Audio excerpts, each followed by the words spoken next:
You hear it, ladies and gentlemen. You've heard it before. You'll hear it again. It's perfect timing.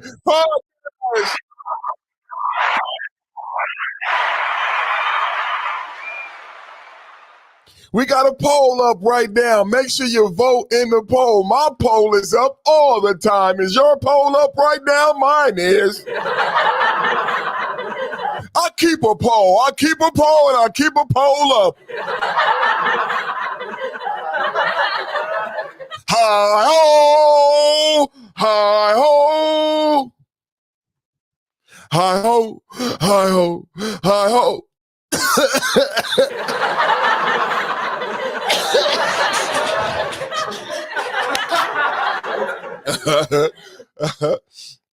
I keep a pole, I keep a hoe. Hi ho, hi po. Keep your pole, keep your hoe, keep them high, keep them ho.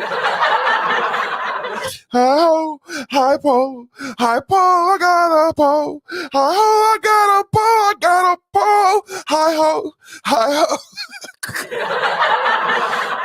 Hi ho, I got a pole.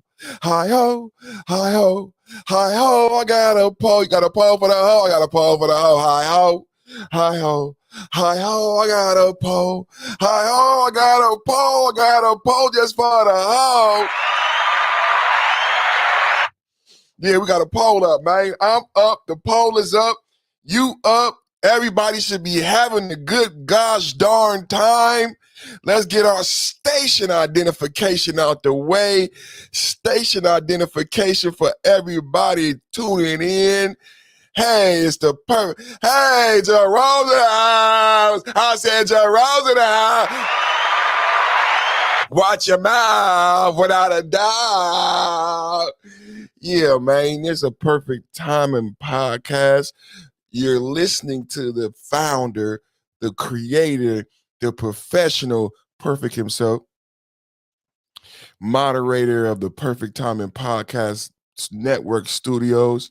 And I would like to welcome everybody in today and give a quick disclaimer. This, ladies and gentlemen, is a podcast, a professional podcast by a content creator, and is created and curated for entertainment and comedic relief. Nothing today said shall be taken as bullying, maligning, or insulting in any way, and is protected by the statute that you see on the screen called fair use. We are professionals, and we do not take this in our best interest or lightly. Thank you for tuning in, and thank you for watching. All right. So I said, Jerome's in the house. Jerome's in the house. Watch your mouth without a doubt. Ow. I'm a player from the Himalayas.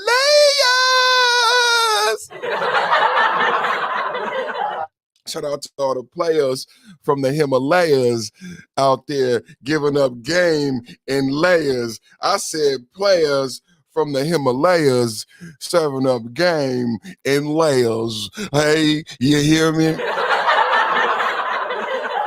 Yeah, man. Yeah, man. We coming in hot, man. We coming in hot. Beautiful Thursday, selfish Thursday. How everybody doing out there?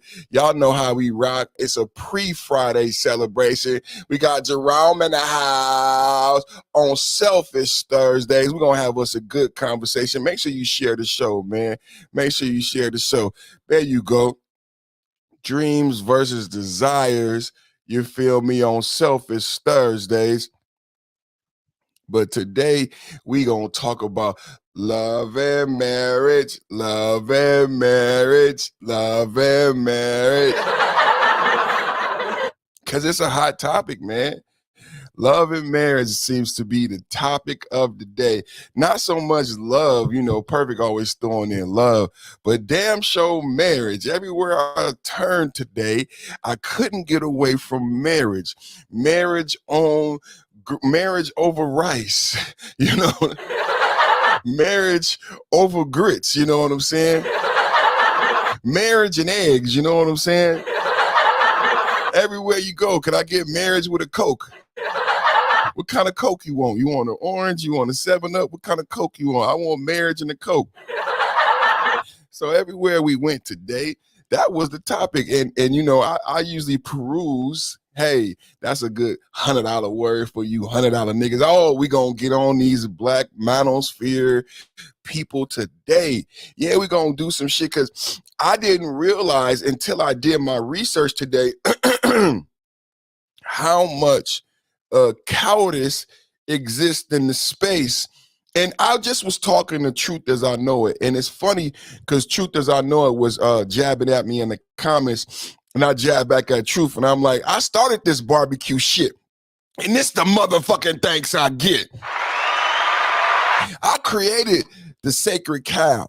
I brought this conversation to the space. When I first stopped coming on the Roger Report, it was because of this sacred cow conversation that the black manosphere is still afraid to have. And it's not that these individuals are not worthy or shouldn't make content. I just think that as men who are chess players and warriors, we got to look at these polarizing figures. If you look at the movie Juice and what happened with Pac when he got the gun, why do you get to have a gun? Because I already got it, motherfucker. This is the attitude. So what old boy realized is that, what was his name in the movie, man? Bishop, he had become too polarizing of a figure for the crew. You know what I'm saying? And it wasn't that the crew didn't want to be known as being tough or having a rep. It was that he, as a leader, as a general, understood that the crew couldn't be progressive. That means grow together. You understand what I'm saying? To blossom together. This crew is going to be stagnant. A lot of crews fizzle out. A lot of crews go to prison, whatever happened to them, but they don't be successful, right? A lot of crews go through that. So what the leader was, Bishop was Pac. What was the leader name who Bishop killed? What he realized is that Bishop had become too polarizing of a figure to actually have the positionality that he actually garnered. You know, because you are to be polarizing, you got to be charismatic. You know, people want to follow you and things like that.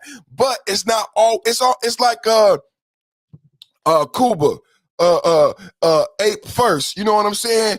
To where he didn't understand what an angry man has used this analogy before, but not so much like with the Bishop and Juice. So let's stay with Bishop and Juice, where these individuals, because of their charisma, do not want to focus and can't see that they have become so polarizing that they jeopardize the mission, right? So as a man, it's like, what it would have been great is in the Planet of the Apes if they could have worked together, if they could have found a position and for such a polarizing figure, so we can use that to our advantage. Not that you have to change, but we need to use it to a better advantage, right? Because what's happening is fracturing the army, right? And as a general, my job is to keep everything together. When we talked about history the other day, and we talk about the Bill of Rights and the Constitution and the first president and how George Washington was rebelling. You know, George Washington was a communication with the king, right? Because the army hadn't been paid. The first president who was a black man elected by the Senate.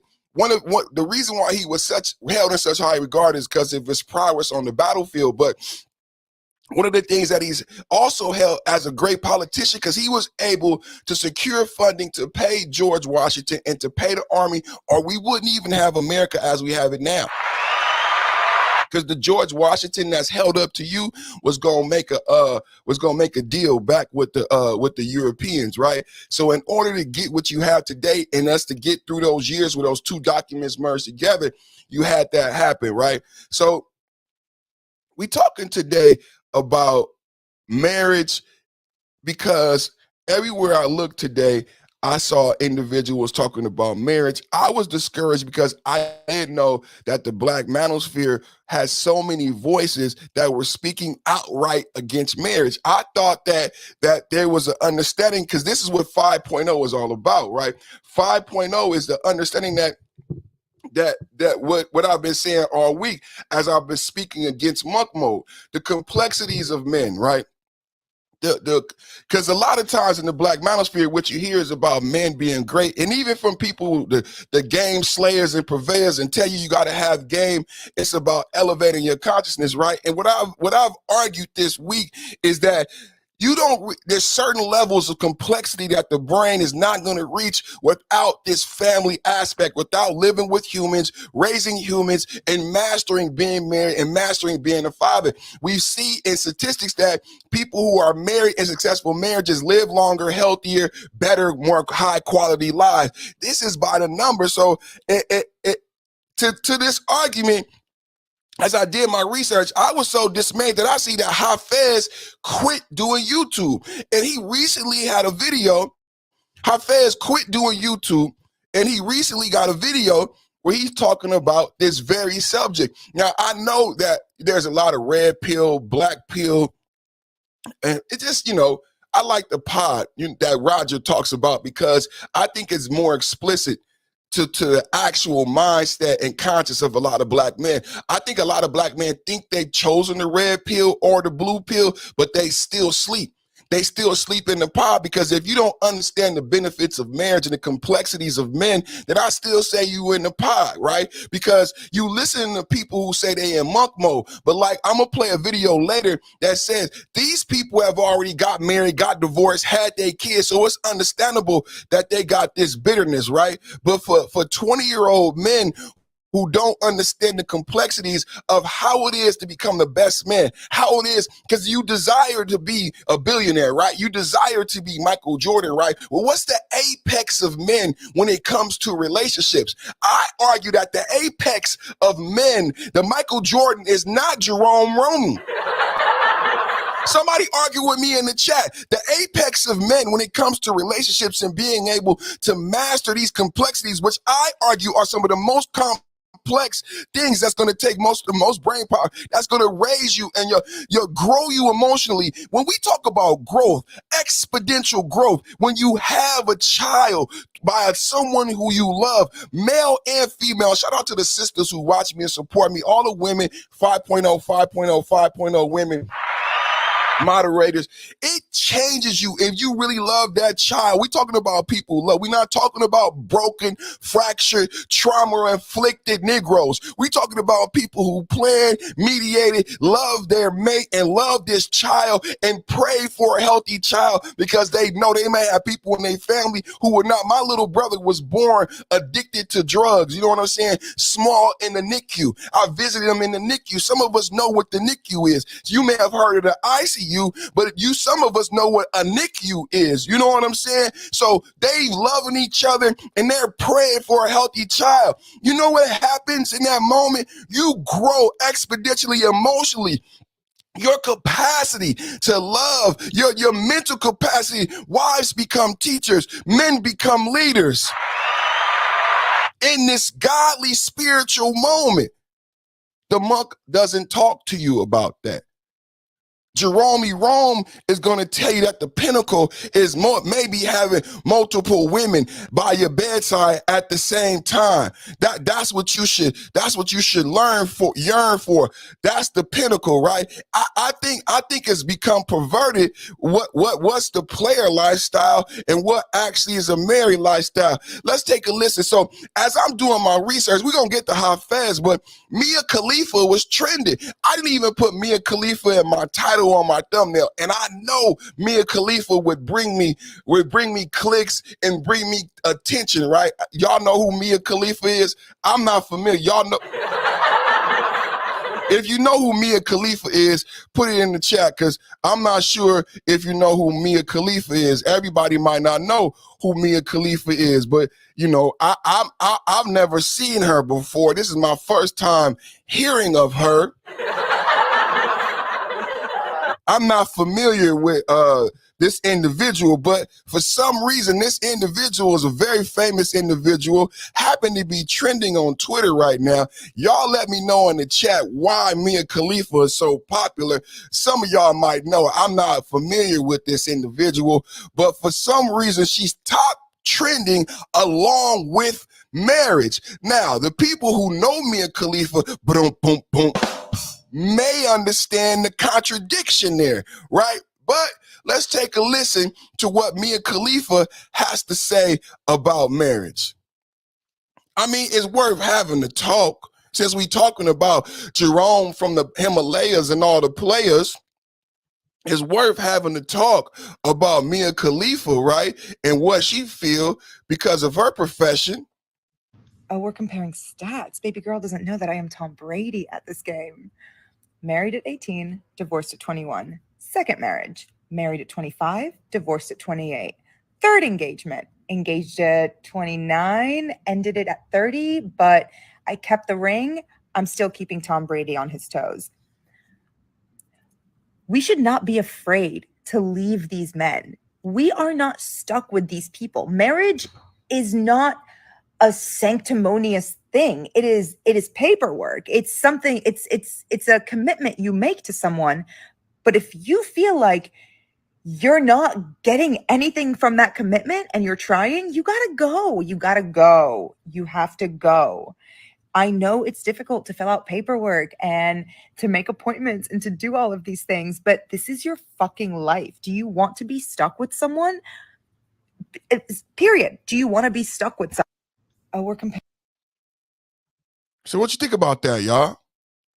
Huh? Mia Khalifa, very famous individual, top trending today along with the topic of marriage. We're going to go into a different couple things today, but we setting the baseline. So Mia Khalifa, top trending today in marriage. She said she going after Tom Brady. That's what she said. As far as rings is concerned, she said, fuck Michael Jordan. Psycho, I might go. Michael, which one? Take your pick. Tyson, Jackson, Jordan, this bitch a trick. How many rings? How many licks? 1, 2, ahoo-hoo. She said she's still fucking with Tom Brady. She said she's still coming after Tom Brady. She said you don't want to fill out paperwork. And my question to the men, and you're going to hear more of this later, what's the difference in this message and a lot of the red pill messaging? And if you agree with that, then you understand the pod and how motherfuckers are asleep. Because if you got the same ideology and sentiment as Mia Khalifa, I think you need to question whether or not you consider yourself a Sigma, a Alpha, a Monk, or any of that shit. Because a lot of y'all sound just like this. Comparing stats. Baby girl doesn't know that I am Tom Brady at this game. Married at 18, divorced at 21. Second marriage, married at 25, divorced at 28. Third engagement, engaged at 29, ended it at 30, but I kept the ring. I'm still keeping Tom Brady on his. Trauma. Where my brother Rael? Trauma. She should have a Black Manosphere YouTube motherfucking page. Just pearly things. You need to hire this bitch right here, sounding just like you, regurgitating bullshit. Trauma. Why would we listen to you or a white bitch with no experience or an old nigga with no experience in success? These are the Black Manosphere. Don't she sound mad? She look masculine. She sound masculine. These are your Black Manosphere heroes and kings. Is this your king? You ain't heard this from a nigga that you supposedly donate to, love, help niggas stay on disability and all type of shit, huh? Nobody don't be, fuck all that bullshit, man. Come on. This is that weak shit. From Mia Khalifa. I want you to be upset at me. I want you to be pissed off because there's no one giving this real perspective. Shout out to Hafez. I gotta put this shit in your face. This is how you sound. Put a black face on her. Put a black face in the microphone in the monotone tone. Well, I was married and I was divorced, and you don't have to stay with these black women. I know you gotta fill out the paperwork and then fuck black women. I got divorced 3 times. Listen to me. Hold on. Wait a minute. Fuck black women. Fuck black women. I was married and divorced, divorced and married, married, divorced, and all I want to tell you is I got a YouTube page to say fuck black women. Yeah, because I got married and divorced 3 times. Did I go to counseling? No, I didn't go to counseling. Fuck black women. Did I get in better shape with myself? No, fuck black women. Did I get spiritually in shape? No, fuck black women. Did I get financially in shape? No, I said fuck black women. So you got married and divorced and you didn't go to counseling, you didn't go to spiritual counseling, you didn't go to financial counseling, you got married again. Yeah, I did. And now I say fuck black women. So how did that second marriage go? I got divorced. Why did you get divorced? Because there was a black woman. So what did you do after your second failed marriage? Black manosphere, 500,000, driving all the money and everything. What did you do after your second divorce? Black manosphere champion? I got married to another black woman. Wait. 2 failed divorces. Okay, on your third marriage, then most definitely you got a mediation, a prenup, you got spiritual counseling, spiritual awareness, financial awareness. I know you had everything firing on your third marriage. No, I didn't. What happened? I got divorced. Why? Because there was a black woman. This is how we sound, brothers. Shout out to Matt We Sports in the chat, my good brother. Hey, me and Khalifa, get ready. Get ready. Just Pearly Things, that's the new channel that's coming. Me and Khalifa channel coming. I know it. I know the channel coming. She hot and ready for the black manosphere. Toes. We should not be afraid to leave these men. We are not stuck with these people. Marriage is not a sanctimonious thing. It is paperwork. It's something, it's a commitment you make to someone. But if you feel like you're not getting... Marriage is not a sanctimonious thing. Did y'all see my short the other day? Thank y'all for watching the shorts and supporting the channel, man. We're at the vows in front of a wedding that looked like it cost 10 to 15,000 in the middle of inflation, highest gas in 20 years. You know what I'm saying? We going through Klaus Schwab, Bill Gates realignment of global economy and politics. and she said, there's no such thing as obey. Me and Khalifa said marriage, exactly, that's what marriage is. Me and Khalifa, damn. It is just that, a spiritually sanctimonious, righteous, God, divine thing. You swear, you take an oath, O-B-E-Y. Everybody in the chat, let's do it together. O-B-E-Y, O-B-E-Y, you monkey mouth, chipmunk tooth, no good, go back to Alexandria, heifer. This is the thing, is obey in the vows. Yes. And you know what's so embarrassing? I seen a panel talk about it, and it was a panel with blacks and non-blacks, and you know what the non-black woman said? Yes, it's in the vows. Like, God damn. It's so insulting. And the black woman sitting up there, probably with a master's degree, completely indignant. I never heard obey as part of the vows. And it takes a non-black woman and a non-black man to say, yes, it's in the vows. It's always been to save the conversation from this evil rhetoric. And that's how you sound. There's actually vows. You can't get married unless you take vows, contradicting everything she said. Anything from that commitment and you're trying, you gotta go. You have to go. I know it's difficult to fill out paperwork and to make appointments and to do all of these things, but this is your fucking life. Do you want to be stuck with someone? Period. Do you want to be stuck with someone? This is your life, fam.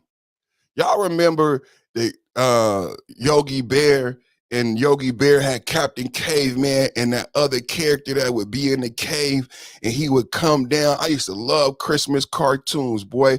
And he would come down and he just like the Grinch. You know, Grinch live in the cave. You know what the most magical thing about these characters is? They understood that companionship and family is the essence of life. Not only that, but purpose. You know what you learn about the Grinch is that the Grinch did not only find joy in being around people, the Grinch found joy and purpose. The Honorable Minister Farrakhan says a lot of problem with men is you are trained and designed to get your joy from sex. And men were never designed to receive joy from sex. You should get joy and reward from what you produce. What you're able to, when you have purpose, when you have drive, that provides desire. I want to be king. I want to be married. I want to be champion. What's today? Selfish Thursdays, ladies and gentlemen. Shout out to the Black Elder, Black Uru. Because he said this, but I've been doing this for over a year. Over a year ago, I created this Thursday podcast, Dreams versus Desires, where I asked Black men, what are your dreams? The reason why I asked Black men of the Black manosphere, what are your dreams? Because I wanted to give Black men an unpacked drive. I wanted to unpack the fire of desire. I wanted Black men to be driven again, not just motherfuckers getting your donations and money, but giving you the real mathematics and logic behind you being a motherfucking savage. They just want your money and your donations. They're not going to explain to you the fire and how fire is attractive. And a woman is not going to leave a motherfucking roaring, burning fire.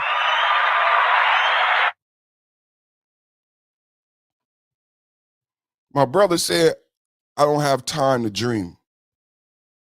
I told you our rhythm is like jumping rope on a razor blade. So my brother said, I don't have time to dream. And it's sad because what the elder was attempting to teach is that without a dream, you're going to lack in desire. But it's not just chasing after being the captain of the basketball team.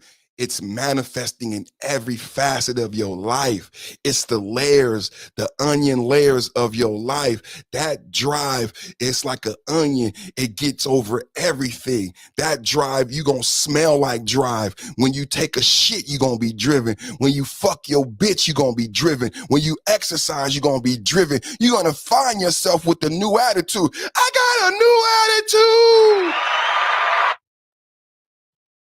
You manifesting this drive and people see you different. Tenacity, attitude. And people may think that you're an asshole or a dickhead. How many times have I talked to you about it? Because I can relate to being an asshole or a dickhead because I got drive and I'm driven about my dreams and my goals and I can't let you stop me. Black mama, Black woman, Black cousin, I can't let you stop me. I can't let you borrow none of me right now because I didn't figure something out that I need all of me. I need all of me. I said I need all of me. Y'all know selfishness has a negative connotation in the Black community, but not a negative definition. Being selfish is just using all the gifts God gave you to be successful. That's what Selfish Thursdays was all about. How could being unmarried be the right ultimately? I want dominion. Selfish is my wife has my last name. My children have my. Thank you, God, every night as I pray over my wife and my children. for providing me, not just with my wife and my children, but the mind, the wherewithal to be able to live healthy in this environment, provide healthy example. It's almost magic to see little human beings going from not being able to speak and relying on me for food and clothing and warmth to learning how to do complex equations, learning how to drive.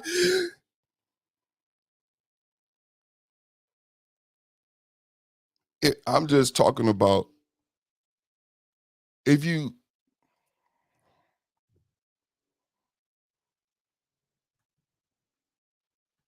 I want to read something. You know, guys, I like to read. Al Bundy was born, this is a character history. Al Bundy was born November 7, 1940 in Chicago. He was a star fullback on the Polk High School football team. However, a literal shotgun marriage to his high school sweetheart, Peggy Wanker, which happened after Al got her pregnant while he was drunk and had a broken leg, preventing him from attending college on a football scholarship. Al and Peggy have 2 children. Peggy's a promiscuous, dim-witted blonde, and Bud, an intelligent but sex-crazed, unpopular schemer named after Budweiser beer. There's another thing I wanted to say. You might look at Al, and a lot of us know this story. Like, shotgun marriage, broke his leg, 2 kids. But look how they explain Al. Al Bundy is a fictional character and protagonist of an American television series. Bundy is a misanthropic. It's the general hatred or dislike or distrust for human species. You know how he's always downtrodden and hating humans, hating everybody. Working class, I got to go to work, Monday morning suck. Father of 2, portrayed as somewhat a tragic comic figure. This speaks to the most often seen in dramatic literature. The term can describe either a tragic play which contains enough comic elements to lighten overall mood. So always like Good Times, where it's funny, but it's not funny because they stay in this poverty, right? Although he laments his lot in life, he nevertheless stands by his family, displaying wit, self-sacrifice, and resilience in time of crisis. Despite laments his lot in life, he nevertheless stands by his family, displaying wit, self-sacrifice, and resilience. I'm going to say that one more time. Despite hating his life, not wanting to be married to this woman, or that's what he portrays, because he stayed married to this woman and raised these kids, it says he displays wit, self-sacrifice. We're talking about the character of men, the greatest men you may have read about and know in history. Huh? Al Bundy. Al freaking Bundy. If you break them down to the very last compound, comparative to some of the greatest men. Why? How? Perfect? Simply just because he was a married man. Simply because he was a married man to a wife and children that he loved. And because he had a love and honor and commitment to this wife and children to make sure that they stayed together, had the things they had it, he had to display wit, self-sacrifice. That's character, ladies and gentlemen. That's character. I said, my father sacrificed his friendship with me. Me and my dad talk all the time now that my mom passed away. We best of friends. But when I first came to live with him at 13, when I had all of this bad stuff going on in my life, My father sacrificed a friendship with me to turn me into a man that he could later in life be friends with. I didn't speak to my father. It was very difficult. Every time we talked, he said, D, I love you. I apologize. And we say, I love you for 10 minutes. Because he just want me to know that I always loved you, despite how you may have interpreted the way I treated you at that time when you were overweight, you were violent, feminine. I needed to change you into a man that reflected me and someone that I could be proud of. So he sacrificed resilience, never giving up. I'm only here because of my father's sacrifice and resilience. I know you might think like my dad, he wasn't a doctor. He didn't have a great job. Al Bundy worked in the shoe store. It be these men, when you hear about, I like Bill Burr a lot. When you hear about these men and they talk about their fathers who was just regular, simple men, it wasn't the job. It was the fact Bill Burr got a cartoon. His dad hated going to work every day, always wanted to make it over the hump. But what made Bill Burr into this marvelous person, what makes the sons and daughters of these men marvelous people, is they see the wit when he made the car run, when he got mama a new purse, the self-sacrifice, the resilience of coming home to this house, not getting to go to the Super Bowl, of giving up to get his brother teeth. These are what makes great people. What we call the salt of the earth. When you hear Bill Burr, when you hear people who you highly regard or respect, and they tell you about how and why and what made you, it's this father, despite working at the steel mill, despite working at the milk plant, like my daddy worked at the milk plant. My uncle was a garbage man, despite liking fences, worked for the garbage company in the city. They had to display wit. In fact, we seen them create something out of nothing. That's a phrase from our neighborhood, something out of nothing. We seen black men and fathers sacrifice. These are the pawpaws, the big daddies, the ones who built the church. Hello, anybody listening? I challenge you to find a monk. I challenge you to find a single man who's had the same character that goes through it's not in the literature, it's not in the teachings. The self-sacrifice required, the wit, it's not required when you live alone, when you got to live with other human beings, and some of them are male and female, and the elder talked to you about female nature, being able to not only cohabitate with female nature, but nurture it, grow it as a man. These are the complexities I'm getting into. And I'm just flabbergasted with the tone that I hear from the Black manosphere about marriage and love, of men like Mia Khalifa, who've been married and divorced and unsuccessful several times, who want to come on YouTube and poo-poo love and poo-poo marriage and say, ain't no marriage perfect, ain't no love perfect. I'm traumatized like Mia Khalifa. I've never done the work. I've never done the heavy lifting.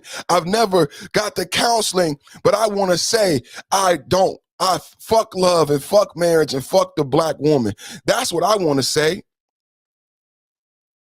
I don't want to know the real truth about the successful marriages, a successful life, a fruitful, fulfilling life, enriched, a life full of enrichment. We don't have these words in our vocabulary of the Negro in the Black manosphere. We need to change our vocabulary and our terminology. A fulfilled life, a fruitful life is a bountiful life with children and family, extended family, grandchildren. Holy moly, perfect. Do we get to have that? Do we get to have that as Black men? Can we have that? Because they said we should be monks. They said we should be Sigmas. They said we should be players from the Himalayas. Yes. Where my boy Jerome at? I said Jerome's in the house. I said Jerome's in the house. Without a doubt, I watch him out. Ow.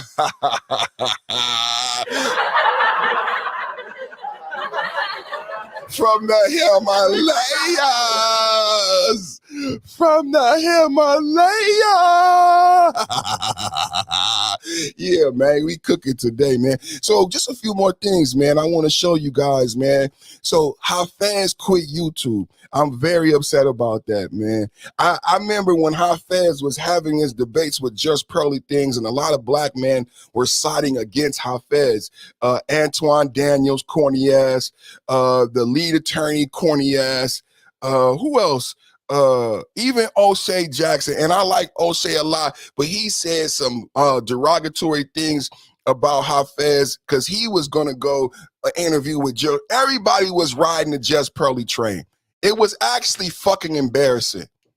To this day, it's fucking embarrassing, but I'm glad these niggas did it because they lifted up their skirt. That's my terminology. I say these niggas have lifted up their skirt to show us the bitches and their clits that they always had. That they always had. Mediocre tutorials. Everybody, nobody stood on Hafez's side. How come Hafez didn't get any support? Hafez, I believe, argued very successfully with Just Pearly Things. Just Pearly Things is a young girl, never been married, no experience, no skin in the game when it comes to black communities of black America. Hafez was a principal, a teacher, a football coach, now married husband, future father. This is not the example. This is the perversion I'm talking about. I'm old enough to have a 20-year-old son. I don't want my son listening to a 3-letter acronym who has a failed marriage, who surrounds himself with in an echo chamber. I would much rather my 20-year-old listening to Hafez. That's why God blessed him in his role outside of YouTube. I believe that's why he quit. That's why God empowered him to be a teacher in real life, to be a leader and a mentor, and holds him up in real life as an example. I think what Hafez learned about the internet that I'm coming to learn is that this is the devil. This is evil. This is not what God controls. So God may lift you up in life, but the internet would do the exact opposite because the internet is not of God. So anything that God has supported, ordained, and lifted up as an example of the righteous and narrow path, the internet spits on. The internet spits on, because how could you spit on Hafez? Ain't no smut on his name, but we listen to people who've been arrested for murder. There's all these rappers from Chicago who've been arrested for murder, who've killed people, who are in gangs, who are very popular on YouTube with podcasts. This is not entertaining, huh? Yeah, this ain't entertaining for you, right? This ain't the type of shit you came to hear. I know it's not. You can go listen to FYBJ Man because it hit different, huh? Do your homework on how ignorant shit hit different on YouTube, and how functional black men in marriages have to quit YouTube. Do your homework. Do your homework on how dysfunction hits different on YouTube, and how functional black men have to quit in order to maintain a level of sanity, right? Do your homework. That's the world we're living in. I'm gonna play a little clip from his goodbye. This is Hafez, but we're gonna play a couple clips from Hafez. Fair use is in full effect. We're gonna play a couple clips from Hafez. You know what I realized, you guys? I never play my intro. I just got cooking. I never play my intro. I just got cooking. It's all good.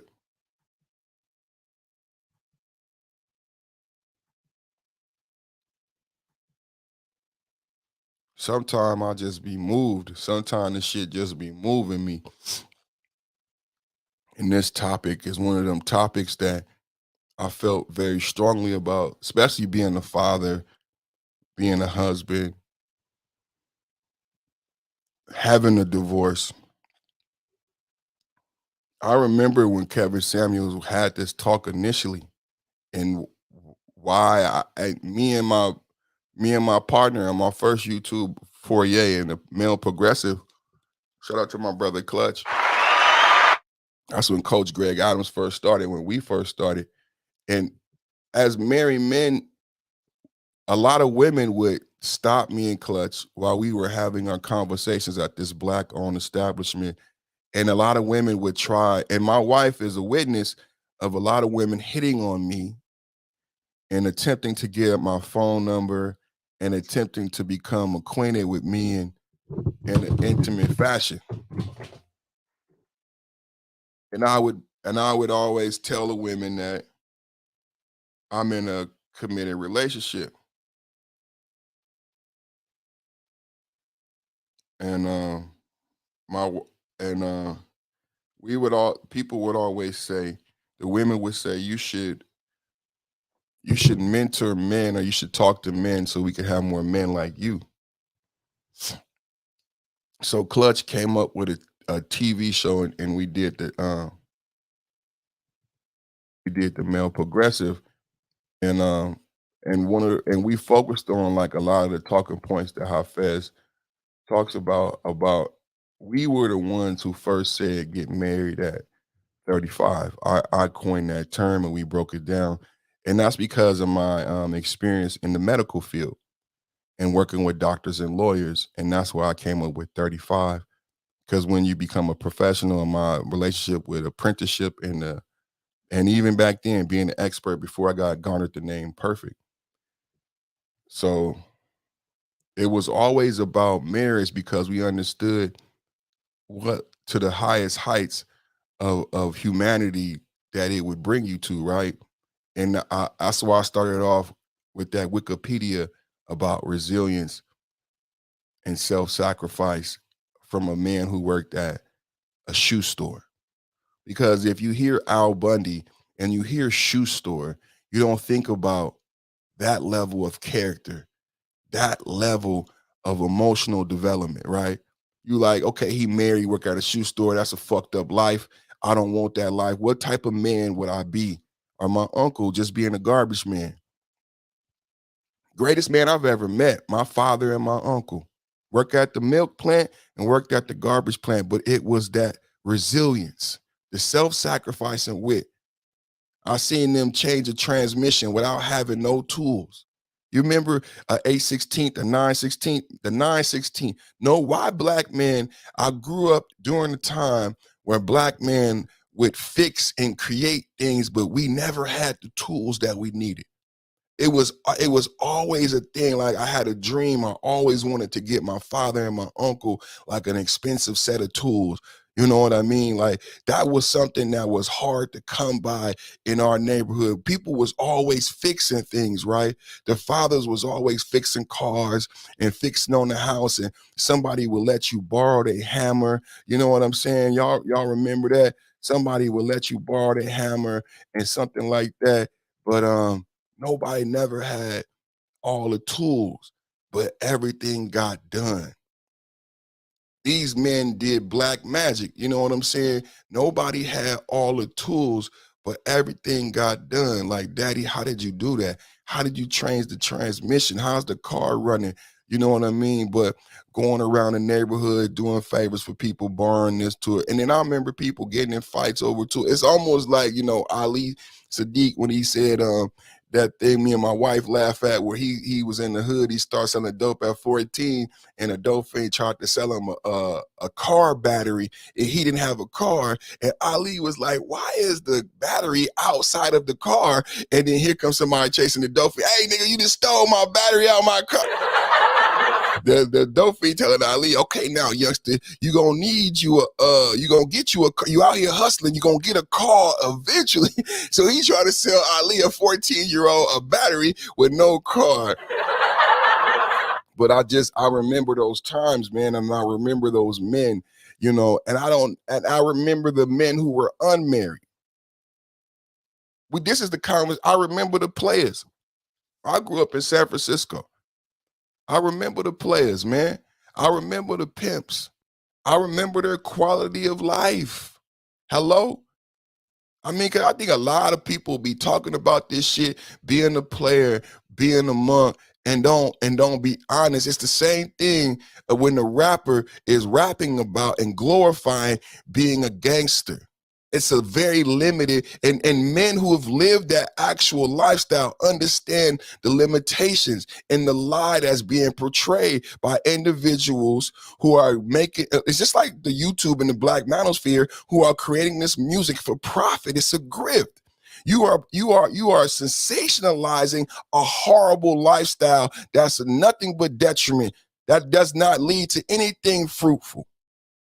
But this is what you rap about, that you actually, NLE Chopper has a mother and a father. He grew up in a suburb, never lived in a project. He always in some trouble, beating up somebody, having a gun, smoking weed, talking this shit. His daddy right there with him is just like John Moran. John Moran, mother and a father, grew up in a suburban environment, everything. NBA, you see his tattoos today, body filled with tattoos. He gonna be a player for life. He gonna be a monk, Alpha Sigma. He'll never have the character development that an Al Bundy. This is my perfect example. John Moran and a mother. He'll never reach the level of character development as a fucking Al Bundy with all those fucking millions. This is my fucking point, man. This is my fucking point. He'll never reach with being $100 million. Al Bundy has more character than you, John Morant.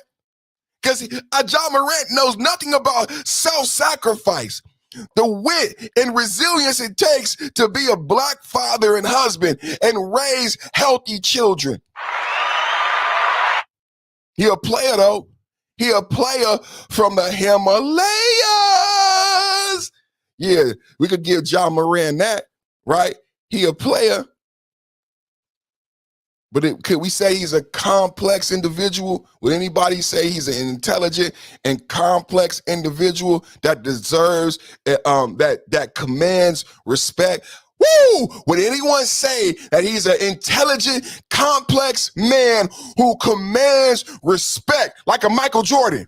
Huh? Would anybody who's happened to be married for the second time, God dog it, would anybody say that John Moran was an intelligent, complex man who commands respect? Here without all you amazing men, as well as all the amazing women who have supported us throughout all the years. And I want to leave you guys with one message. Actually, two messages, but we'll try to blend them together.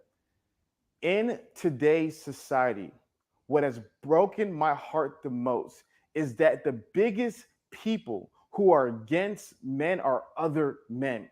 There came a time where feminism and a lot of these far left ideas were really destroying the lives of the families and destroying the lives of men. But unfortunately, in today's world, men are the chief perpetrators. Men are the one who are trying to tell other men to not start families, to not leave a legacy. And it's so embarrassing to be able to see how so many of these fake content creators who are literally only doing this for profit, who don't even care about the people, have been manipulating and deceiving so many men and discouraging so many women. Is absolutely shameful.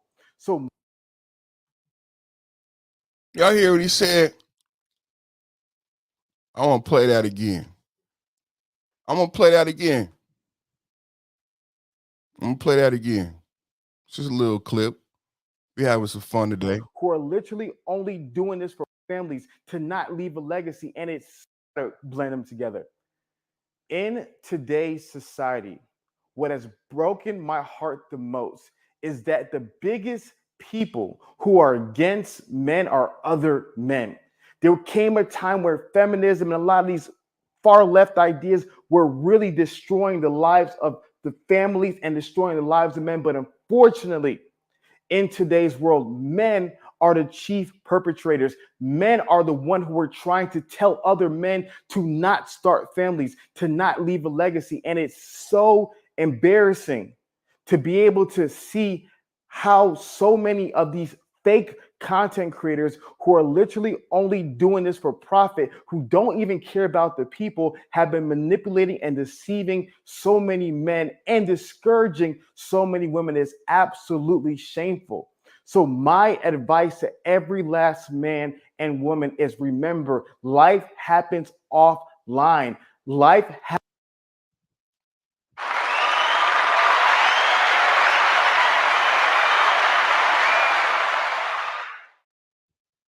I played it twice just so y'all heard that. Life happens offline.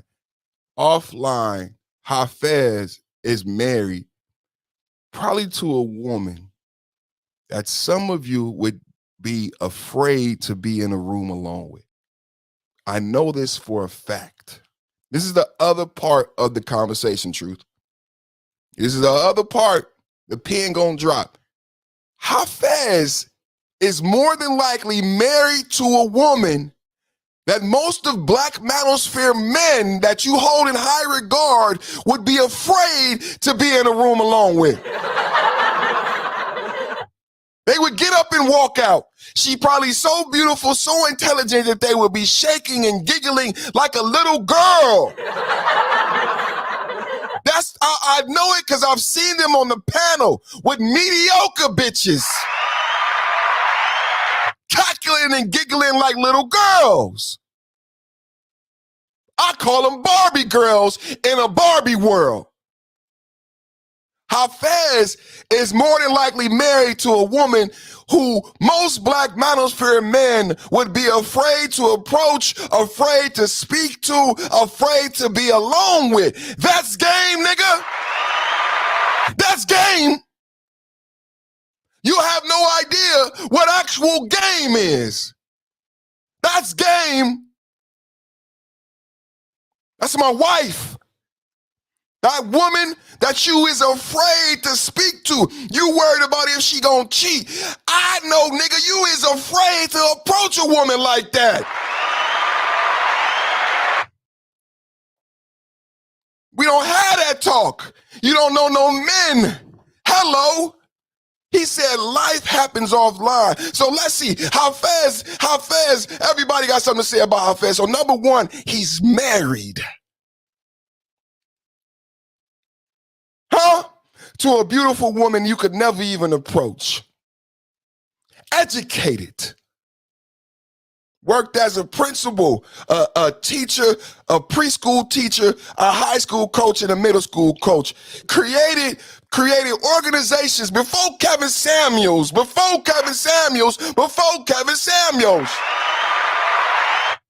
A leader amongst men, leading young boys.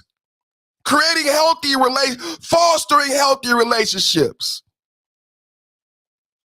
I need to paint the picture of the person they want you to cancel. He left the internet. My son can't have Hafez as an example. Mediocre tutorials, has been hack. Attorney, the false attorney, hack. O'Shea, hack. That's who you want my son to listen to. It don't make no goddamn sense. I gotta say something about this bullshit, brothers. Because I got a 20-year-old and I don't understand how Hafez get canceled and my son don't got Hafez to watch, but all you dummies, all you Barbie girls living in the Barbie world who want to talk about Octane and Monk until the motherfucking cows come home. We got it, bro. I mean, we got it, bro. We got it, okay? Octane, Monk Mo, we got it, bro. I mean, for real, bro. I got something else.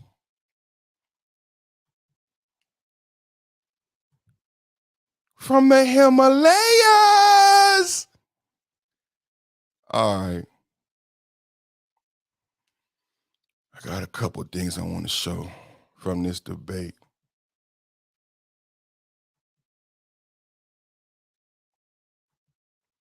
Some more on marriage.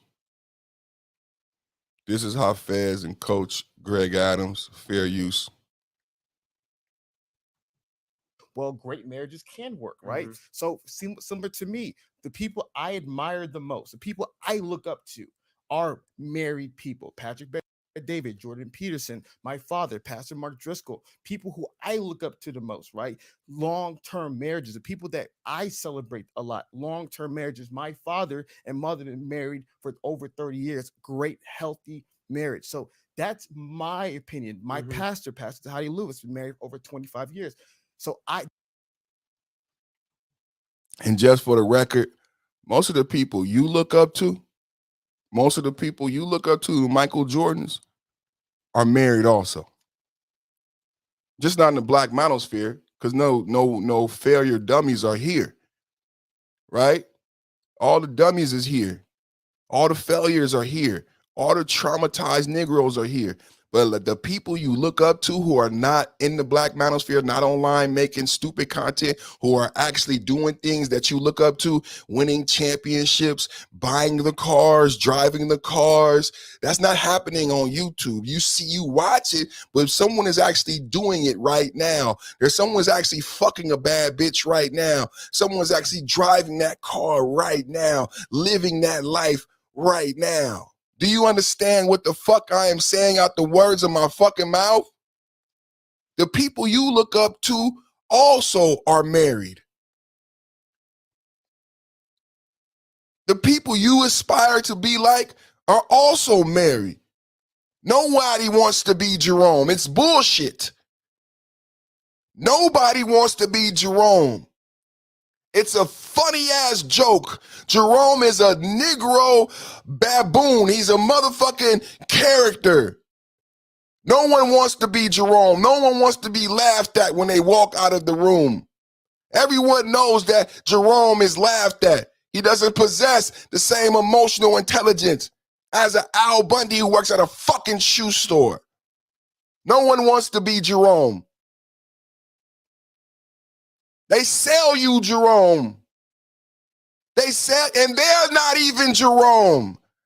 They've never knocked a bitch. I told you last week, I said, Nipsey Hussle said, get some money, it will change your perspective. I said, knock a bitch. Hafez said, life happens offline. That's the same thing as me saying, knock a bitch. You can't knock a bitch on YouTube. Knock a bitch and then retain that pimping. Retain that pimping. Boomerang that shit. That'll give you some perspective on life.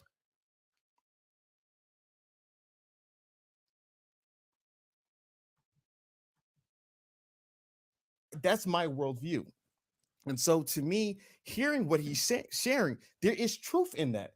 Everything what everyone's going to share is going to be truth in it. Yes, if you, like my dad told me a very powerful point. I love my father. He's such a wise older man. He said the most important decision you'll ever make in your life is the one you marry. Yeah. And it can go one of two ways. And this is what I want the guys to understand. We're not teaching naivete, which is, oh, marriage is this perfect thing, and you just meet the one and live happily ever after, and there's no issues, there's no divorces. Right. We're not teaching naivete. Marriage can be the worst thing in your life. It can be an absolute living hell. And I guarantee you can go for days and you know so many different stories about people which marriage is an absolute living hell. But we don't want to teach being naive about the realities, but also we don't want to teach nihilism. Right, the other end of the extreme. Marriage is the worst thing possible, and the women are out to get your money, and everyone's miserable, and everybody's roommates, and everybody's this. Because there are some individuals, such as what Alex communicated, who are in happy, healthy long-term marriage, right? So you don't want to be naive, you want to be nihilistic, you want to be as real as possible. Give me the good, the bad, and the ugly. And my biggest thing is that I understand that marriage is a very difficult thing to get right. And the same thing is like, I love how what you do is marriage and money, right? I think we're going to be talking about those two things today. Adam, you're a 1% man financially, right? That means 99% of people are trying to get to where Adam is. Most people live paycheck to paycheck. They're struggling. Yep. Their lives suck when it comes to money. Most people are struggling, but they're trying to get to where you are.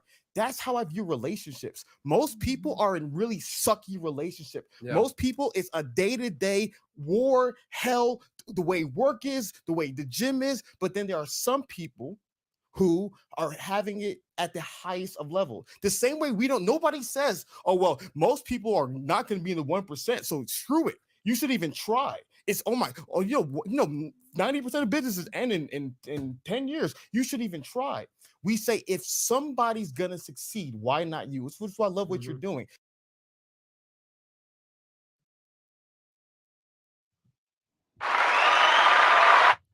He had a good father. He had a good example of a man in his life. This is the voice we need to have. This is the voice it's the other day I talked about Maya Angelou and dueling songs.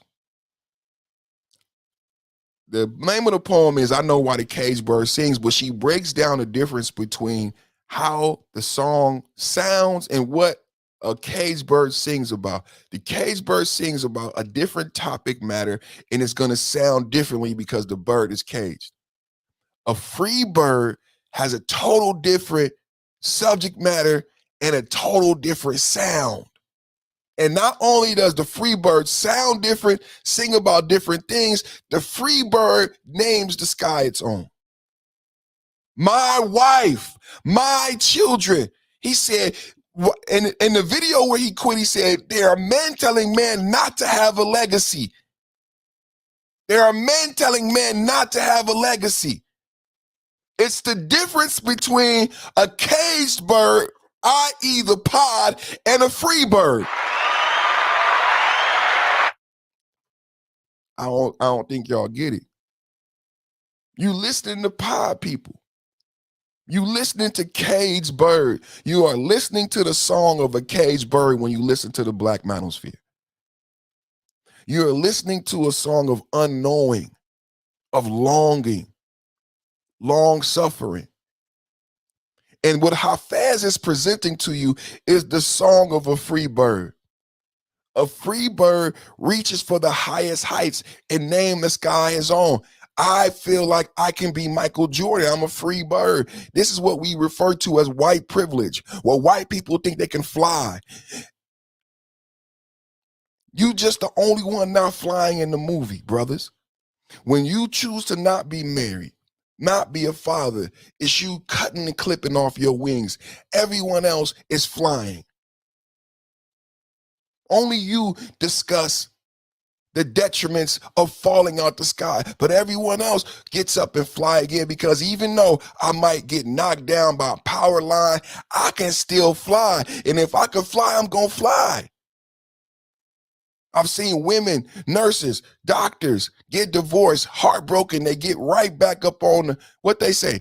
They get right back on the bike. They get right back on the horse again. And within 6 months, she's dating and she's married. Now, what do these people and individuals know about the complexity and the quality of life? I learned it from successful people. I learned this from successful, intelligent people. I've never met a doctor who was a high aptitude, good at their job, who wasn't married or who went through a divorce and did not try to become remarried.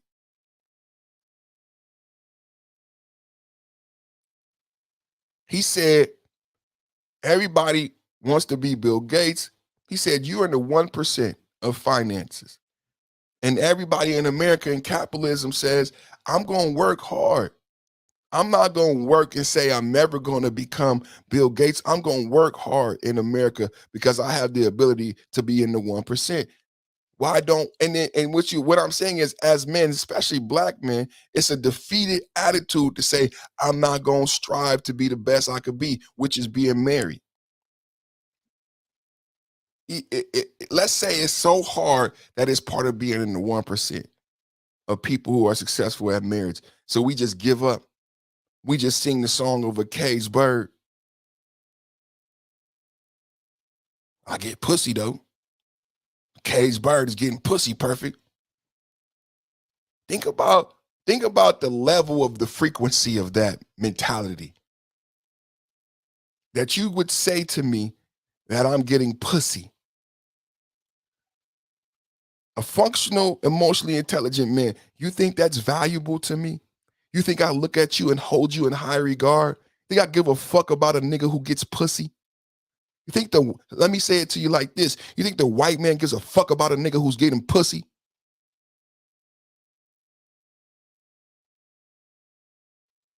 Because I know that's what the black men gonna say in the black manosphere. He ain't getting no pussy. You think the white man, your boss, you think your white boss gives a fuck if you a nigga who gets pussy? Get all the pussy you want, nigga. That was the design.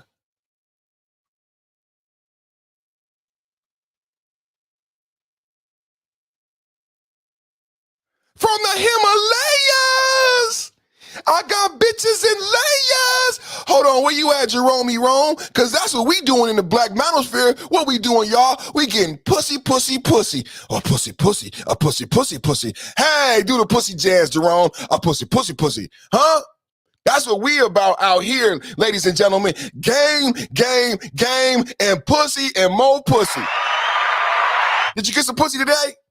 Hey, did you get some pussy today? Did you get some pussy today? Pussy today. Did you get some pussy today? Pussy today. That's what we on. I hope you feel insulted when you listen back. All the people who hate watch, all the people who watch for a second, I hope you feel it. Because I know I learned this shit from really talented motherfuckers, man. I learned this shit from talented motherfuckers. I know you're going to feel it. I know you're going to feel it. Especially when I say your boss, your oppressor, your overseer cares not how much sex you have. He didn't care on the plantation.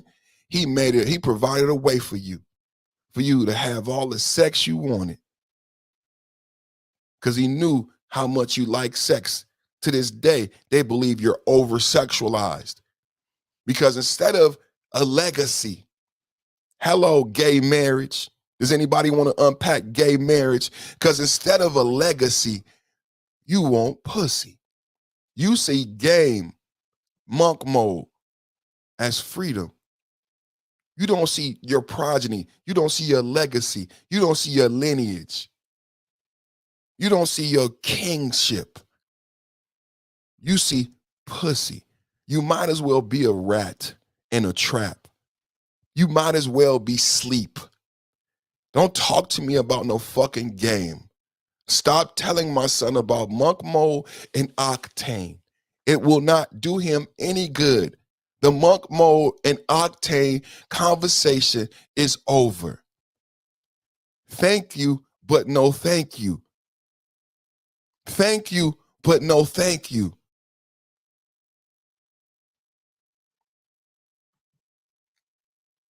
There's another conversation to be had.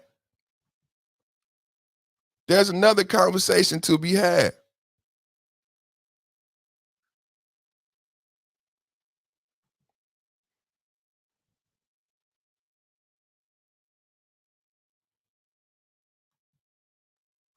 Understanding red pill content.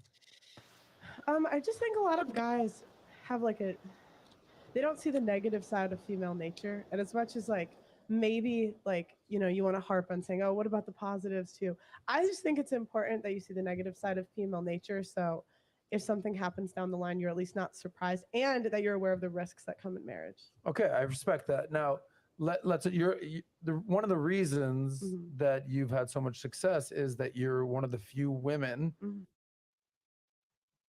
See how easy she rattled that off? Just like Mia Khalifa. Just like Mia Khalifa. See how she rattled that off? Never been married, never had to deal with the complexities, but she holds her father in extremely high regard. She rattled that off. For you. She rattled that off for you.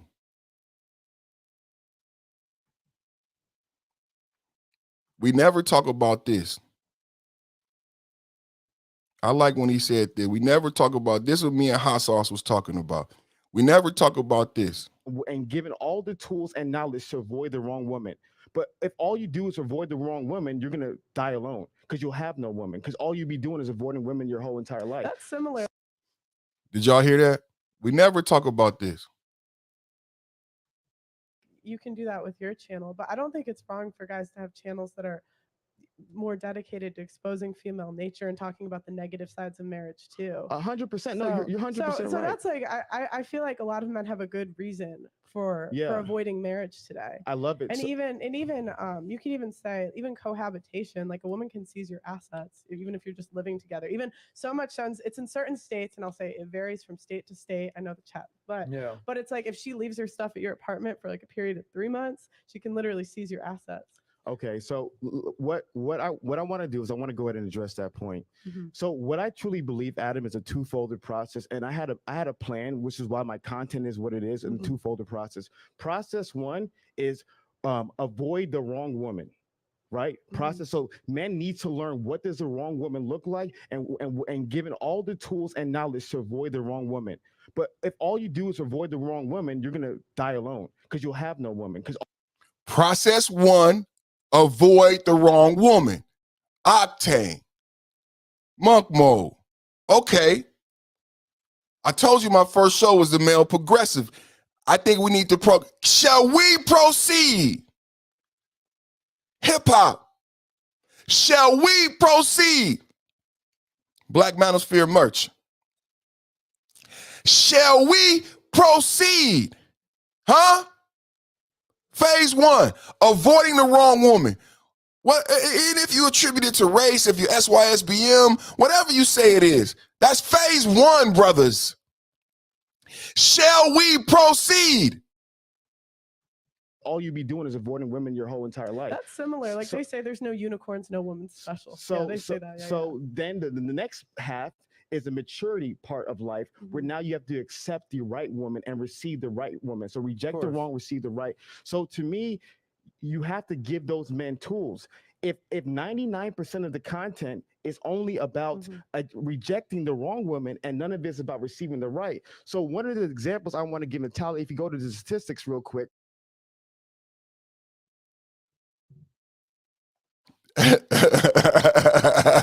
If 99% of the content is about rejecting the wrong woman and only 1% is about receiving the right, where does my son have to go? To all the old Barbie girls, for the old Barbie girls who've been married 3-4 times, who child support beat you up, who women beat you up. You never did the heavy lifting. You never got therapy. You never lost weight. You never read the Bible. You just gave up on motherfucking life. What about my son, bro?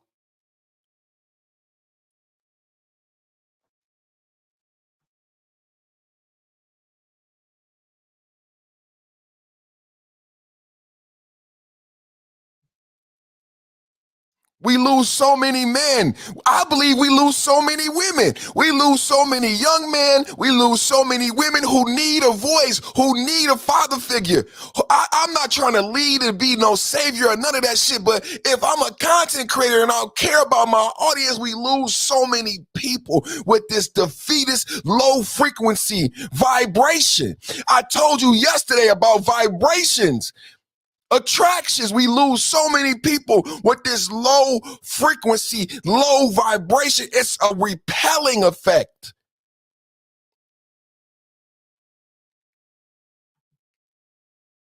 %99 of the content is about avoiding the woman, and only 1% is giving my son real skill set outside of game on what it takes to be a complex human being and be successful as a father and a husband. Because my biggest thing is that they always talk about marriage. So you can go ahead and scroll down. We talk about marriage and the divorce rate right there. What they don't talk about is ways to lower the divorce rate. So you hear the typical statistics about the divorce rate, 50%, XYZ, which is not true. But there are a myriad of statistics that are going about.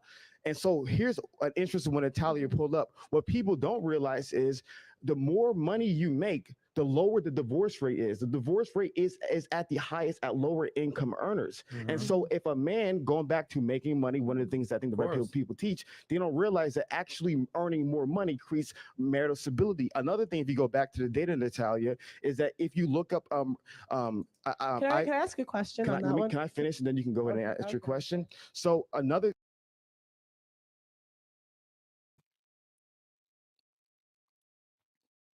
Don't interrupt me. Don't interrupt me. thing that's also discussed is about religious couples, because there's a misnomer. And actually, if you look at the IFS studies, religious couples have a 47% lower divorce rate. There's so many different things that you can.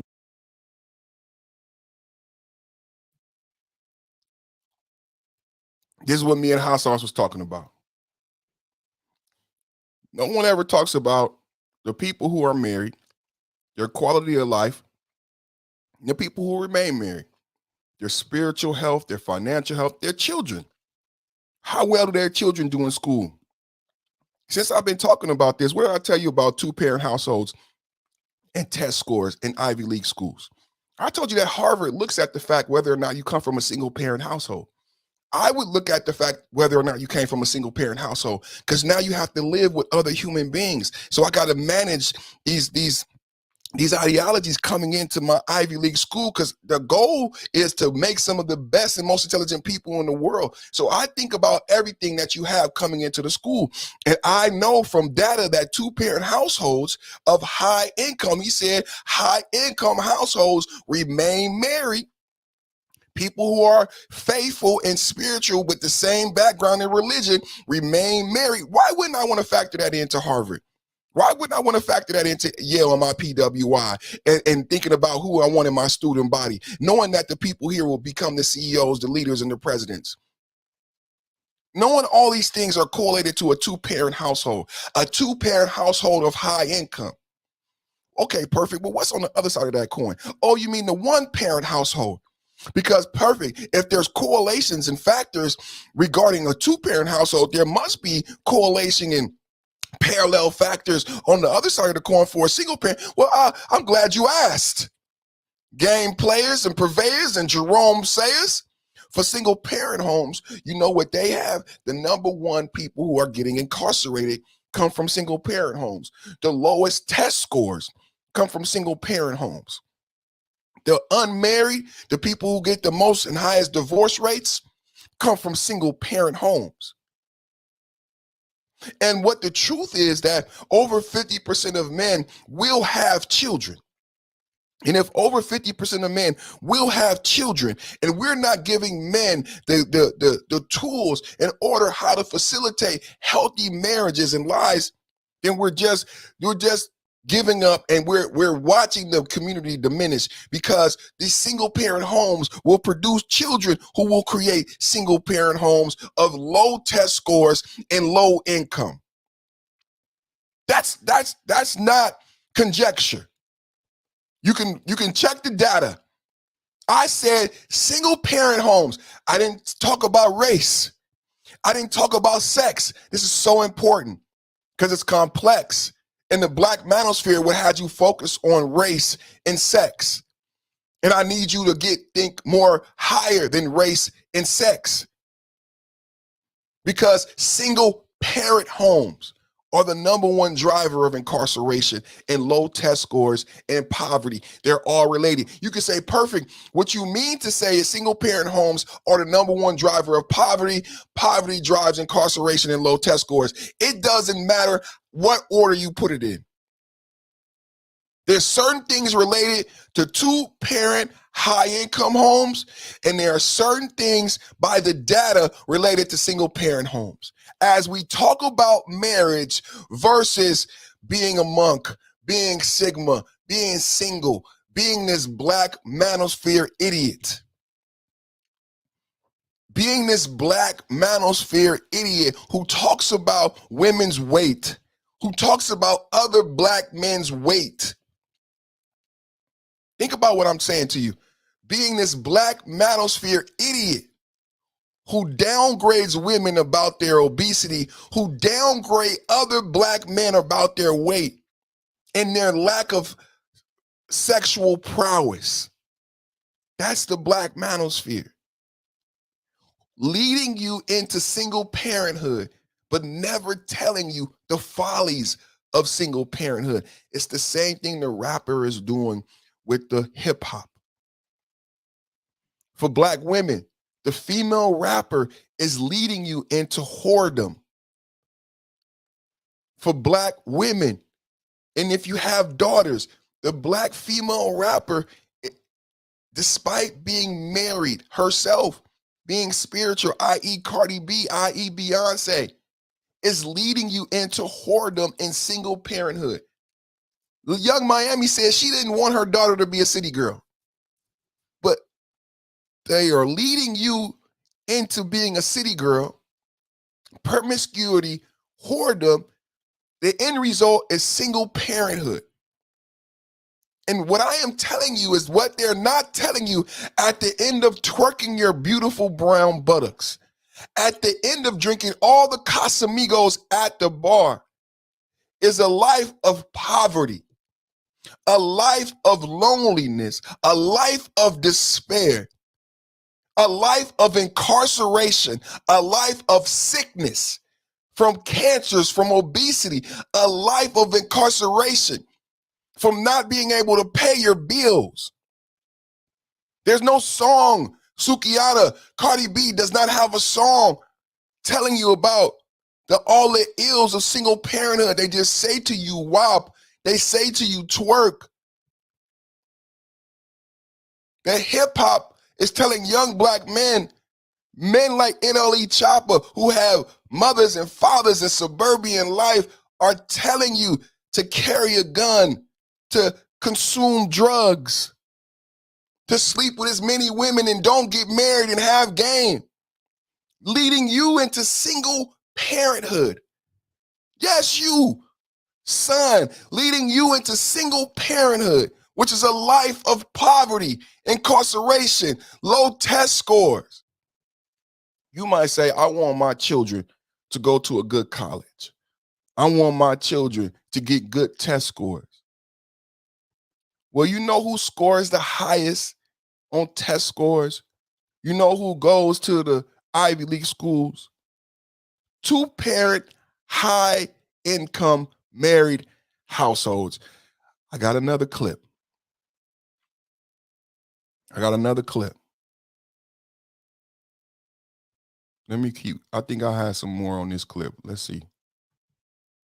Do to drastically lower the divorce rate. It's never going to be zero. Nothing is going to be zero in this life, but there are so many things that every single man can do today to drastically lower the divorce rate, to give him the best chance of raising his family. And so it's my desire is let's give them, let them know the bad, but let's give the men all the tools to win and have the best life possible. That's all that matters to me, men winning. What my question was, what is religious? Like, how do you define someone being religious? Great question, Pearl. So Pastor Mark Driscoll in his book, Real Marriage, talked about this. I would advise people to read the book because I'm a secondary source talking about a primary source, because what people confuse, and I don't want to get too much into religion because people hate when I do that, but what people confuse about the religion is it's not so much saying that you're religious, it's practicing religion. So going back to the data, Natalia, I think what's even deeper than religion is political and cultural differences. So you click on that data. So what Dr. Rob Henderson recently shared with me is that one of the biggest correlations that lower divorce is your political affiliation. So for example, if you're a hard right MAGA guy and you're dating this blue-haired feminist who's a liberal, who believes in AOC's being the champion of the world, it's going to lead into divorce. So what extreme example, I don't think those two are getting together, of course, but if they are, very tough. So what happens is similar values. So that's what the religious things is. So there's so many things I want the guy. Let me give him some props, man. I've been wanting to play this clip for a long time. Me and Hot Sauce has said this on the Roger Report, and I don't know if a lot of black men have heard this before, but on the Roger Report, and I noticed in the chat, a lot of people were saying, fuck love, Perfect always talking about love and marriage, and that's why you might not see me as much on the Roger Report. I get it. The Roger Report is a lot of men who want the red meat, the red pill, red meat. I don't serve red pill, red meat over here, y'all. I love my wife. I pray. I do a lot of shit that YouTube is not going to reward me for, but it's okay because my reward don't come from YouTube. Yeah, well, Hafez was able to get offline because he got spirituality. He got love. YouTube can't suck his dick. YouTube can't provide him salvation. YouTube ain't going to pay his life insurance for his children. His skill set and what he produced. He produced the podcast. He produced the principal. He could produce other things. So he understood that YouTube is not going to provide him shit.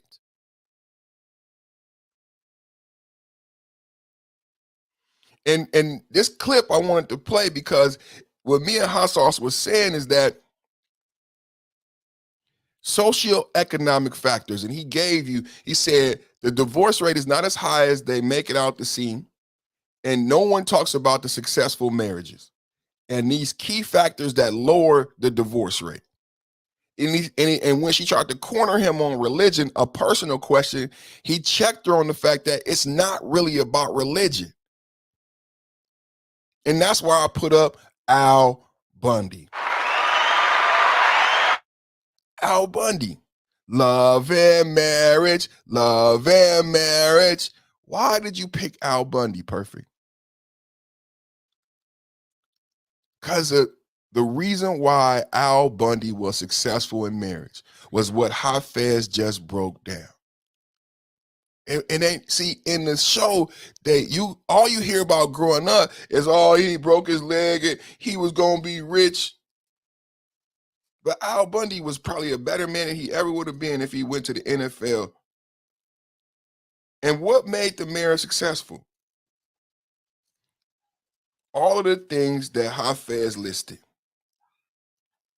Socioeconomic background, all the similarities, similar religion, similar politics, similar, when I say socioeconomic, similar wealth background. So she never aspired for more than he could provide. The shoe store was always going to be okay for Peg. They were not only married, they were happy. This is the hidden thing about the show. They were not only married, they were happy. She didn't work. He supported her. She didn't work. He didn't worry about, because if they would have got divorced, he would have had to pay her alimony, child support, because Peg didn't work. They not only were married, they were happy. And this is the untold truth of Al Bundy. Well, how did they? No one ever thinks about that. Well, damn, they did stay married for a long time. What was it about them? Why did they stay married? That's why I started with Al Bundy, and I wanted to go to Hafez so Hafez could tell you about how you lowered the divorce rate. What was it about Peg, and what was it about Al? What they have all of these similarities. That's why I went to the Wikipedia and read to you the backstory for Al Bundy and Peg, so you see why they were married for so long. They fit, brothers. And there's work to be done to teach men how to find their fit. And it's not by starting off with the looks.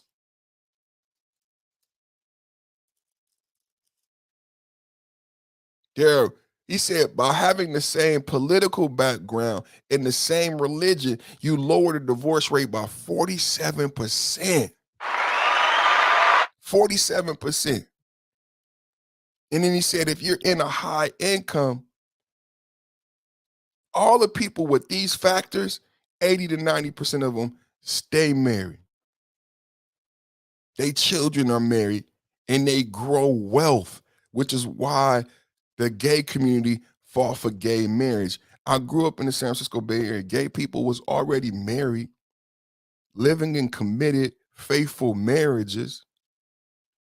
I have immediate family members who were gay and committed relationships, committed loving relationships.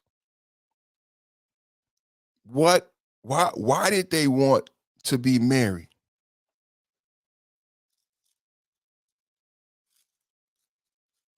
As we talk about frequency and vibration, why did my family members who were already in a committed loving relationship, I got two aunties that were already married, I love them dearly. Why did they fight for marriage? What would marriage provide them? When Hafez said, I'm quitting YouTube, He said, the thing that bothers me the most is black men telling other men not to have a legacy. The reason why my aunties wanted to have a legal marriage is so that they could have a legacy. Y'all get it? That's worth fighting for. That's worth living for. Now you have purpose. Now you have drive. Now you have dream, desire, a legacy, progeny. That's worth it. That's worth it, Perfect. I might not agree with you on the marriage. I might not agree with you on women and all that because I'm still in my trauma. But damn it, Perfect. I do want a legacy. I do want to pass down what I've learned and what I've produced. And it would be awesome if my son knew how to produce the things I know how to produce. Not so much me having sex with a woman, but I get it, Perfect. A legacy, a lineage. See, what is black? Black is nothing. If you were Yugoslavian, would it mean more that you married a Yugoslavian woman and you passed on this legacy and lineage? Am I speaking to somebody? If you were Ukrainian, if you were Ukrainian Jew, would it mean more to marry another Ukrainian Jew and in the middle of war, fight through that conflict and create a legacy and lineage of your people? Would it mean more to black people if we had our own country, if we had our own language, if we had our own land? Would it mean more to you, black men? If you were Japanese, think about everything you know. Angry Man was talking about Goku yesterday. If you were Japanese and you had a rich Japanese heritage, all the things that the Western people love about Japan. If you were Japanese and you had this rich Japanese heritage and you were proud of the things your grandfather had accomplished and your grandfather had passed down to you certain things and lineage and teachings, would you be motivated then? Would you have a desire then to find a Japanese woman to mate with? Not just have sex and, hump and bend her over and all the sexual depraved things we talk about, but would you be driven to find a woman to mate with and have a male child in order to have a legacy to pass on? Black Panther. To pass down the crown. To pass down the teachings. What if we had these things? What if we had crowns? What if we had crests? What if we had unique, innate knowledge and gifts that if we did not find a mate and have a male child, they would stop with you? I said, what if black men had gifts, had crowns, had crests, had lineage? Would this disparagement of marriage be so popular? Or would black men come on panels and say, my last name is Gillespie. My last name is Gillespie. I'm part of a long tradition of the family crest. I'm looking for a viable mate of similar socioeconomic background, religion, and political affiliations to pass down my last name and tradition. If we had those things, would we be so frivolous with marriage? If we had that understanding, if we vibrated on that frequency, maybe that's it, black man. Maybe that's it, black manosphere. Maybe it's because we're black. Maybe it's because we black and we don't have a crest and we don't have a crown. And the lack of a crest, a lack of a crown has us vibrating on a low frequency, or the fact that we can't see our crown. That's what I've been teaching you about the man in the mirror, that we don't see our crown, and that there are individuals on YouTube who are blinding my son, who want to keep my son blinded, keep him in the pod, keep him asleep so that he doesn't see his crown. Because I believe if you knew you had a crown upon your head and a crest and innate gifts and qualities bestowed upon you from your father and your father's father, that you would understand and it would weigh down upon you the importance of finding a viable mate, excluding people who would not be worthy of this assignment.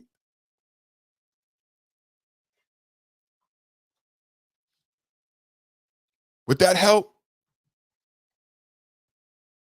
Is that what we missing? Y'all tell me.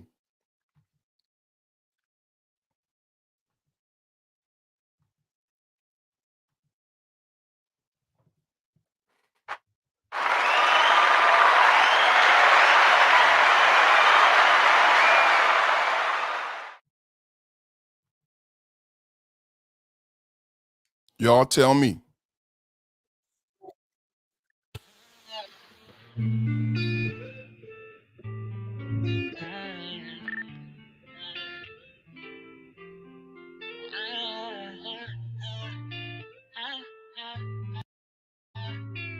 How about I switch it up?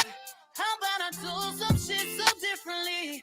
Make you wanna question me. Can't let you get the best of me. Fuck it up. Fuck all the rules I play to win. I'd rather break hearts and love again. Be cautious loving me. Oh. All the nights I put in my time wasn't good for you. Not a good guy goes bad guy, you just don't know. I'd rather break hearts than love again. Oh, I bet now you recognize it. Baby, I'm trophy. A nigga like me don't come too often. Bet now you recognize it. Baby, I'm trophy. If you miss out, you lost it. Yeah, bet now you recognize it. Oh, baby, I'm trophy.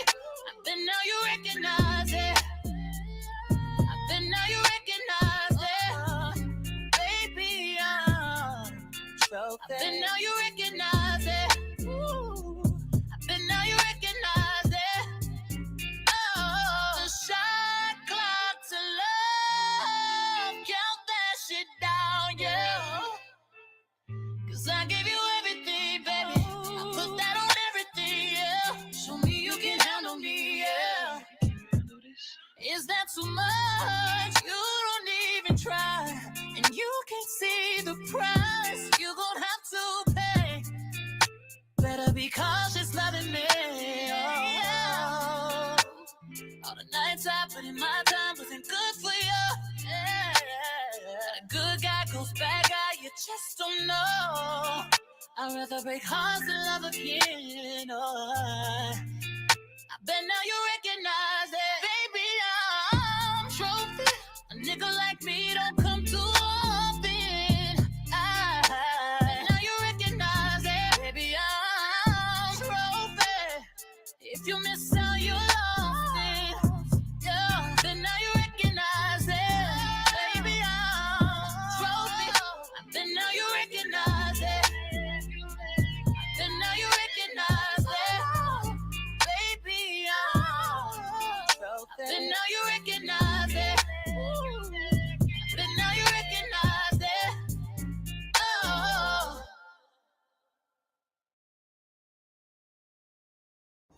You think it's slick, huh?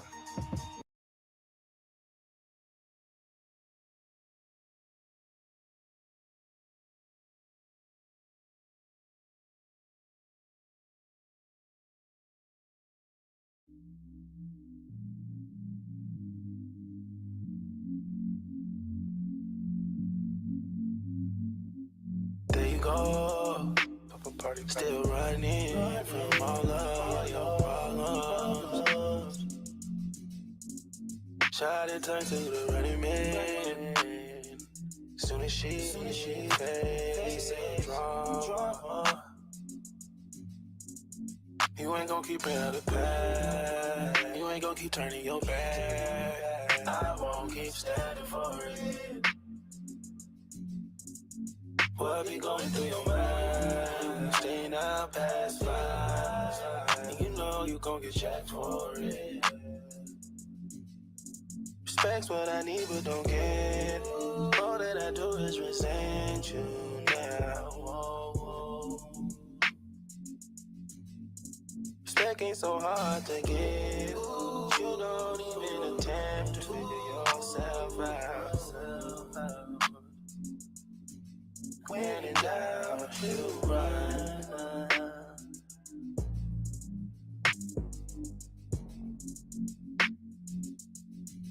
When in doubt, you run. Yeah. When in doubt,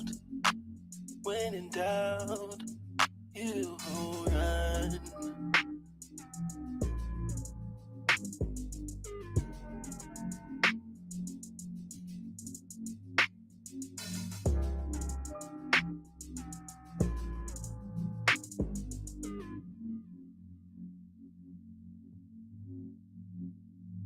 Domino, look at the domino effect that's happening. Thinking about getting even, but I ain't even inspired to get that low. I just wanna know what we're waiting for, baby. I won't keep bringing up the past. I won't keep trying to run it back. I won't keep standing for it. Lack of respect. What be going through your mind? Staying out past 5. And you know you gon' get checked for it. Lack of respect. Respect's what I need but don't get. All that I do is resent you now. Lack of respect. Respect ain't so hard to get. You don't even attempt to figure yourself out. Respect. When in doubt, you run. I know it better than anyone. When in doubt, you run. Yeah. When in doubt, when in doubt, you run.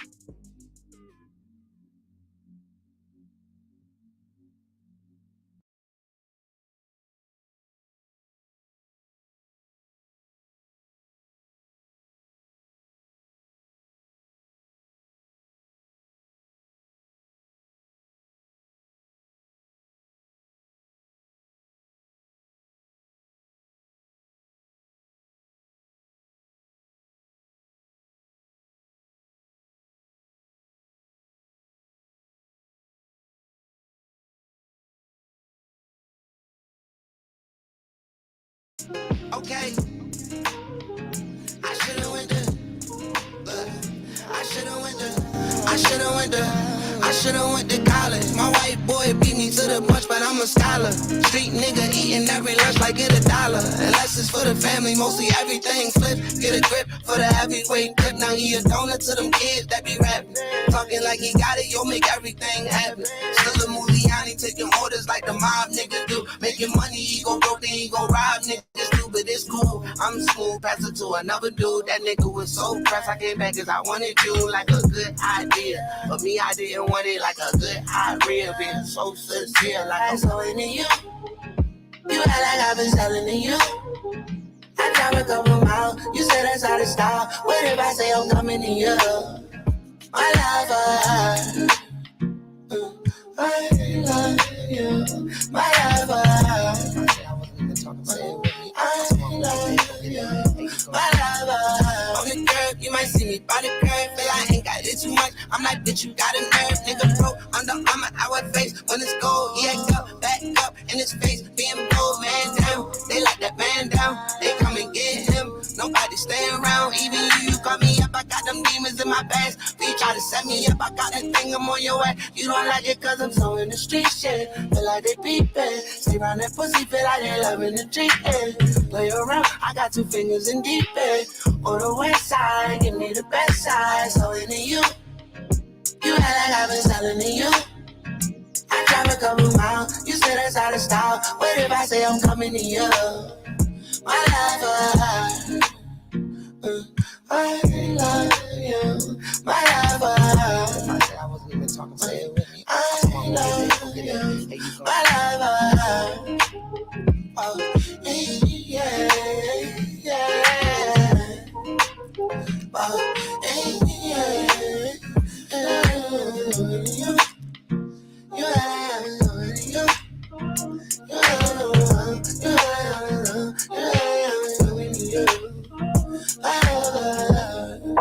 That shit was hard.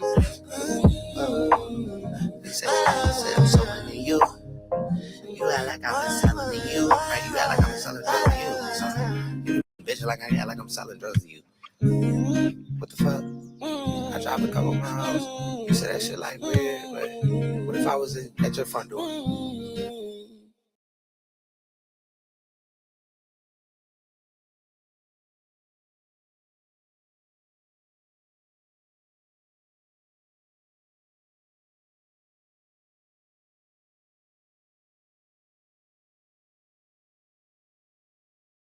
Sick of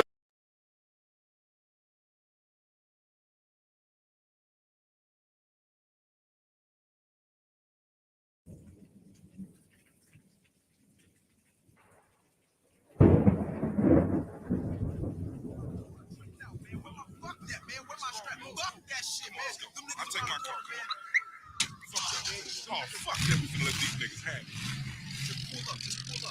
Get your shit ready, nigga. These niggas right here? Yep, let's go. All right, hold on. Get ready. Yeah, nigga. What's up, Clark?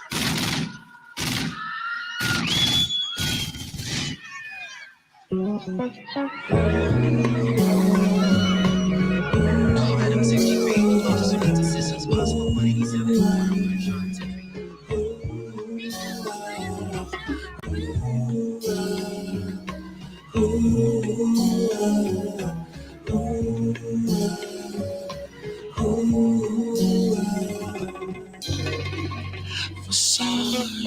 Sink it to the bottom of the ocean where you floating. Have her hop into the bed, now she backstroking. I think I'm in my real love in East Oakland. All she know is Mac Dre and Magazine Street. It's hard really trying to make it ends meet when you spend all your money from the last week. And your mom know you pimpin' shit get real deep. Spending L's on them bail and some new posts. Cassette deck in my whip, I'm a 2 show. Truth is, all I wanted was a white hoe. Or a nice girl who say she don't do blow. Confused as a nigga from the wrong side, who hang out with the enemies at all times. This is my life, give it to you 9 times. If this is peace, don't give it to you 5 times. Bullets fly by, ducking from the drive-bys.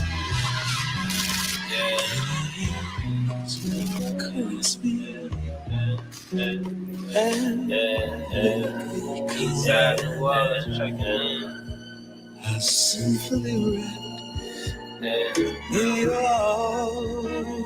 whole world of fucking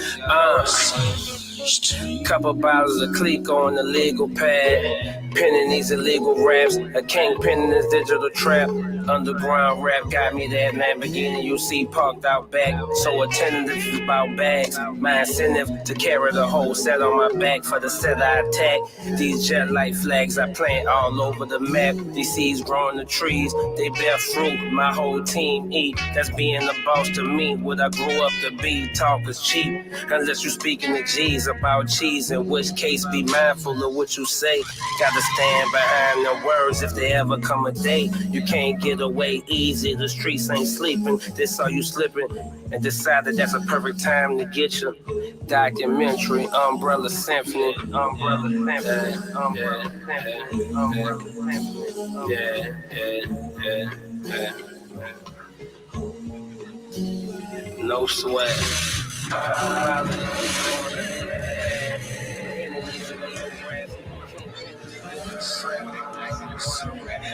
What's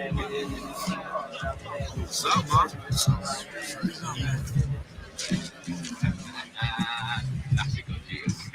What up, man? What up? Where y'all coming from? Compton. What y'all doing over here, man? We're just kicking it, philosophizing on God, church, bitches, and all. Schooling these niggas on the aspect of religion. Religion? And on actual studies, you know what I'm saying? Y'all come from Compton.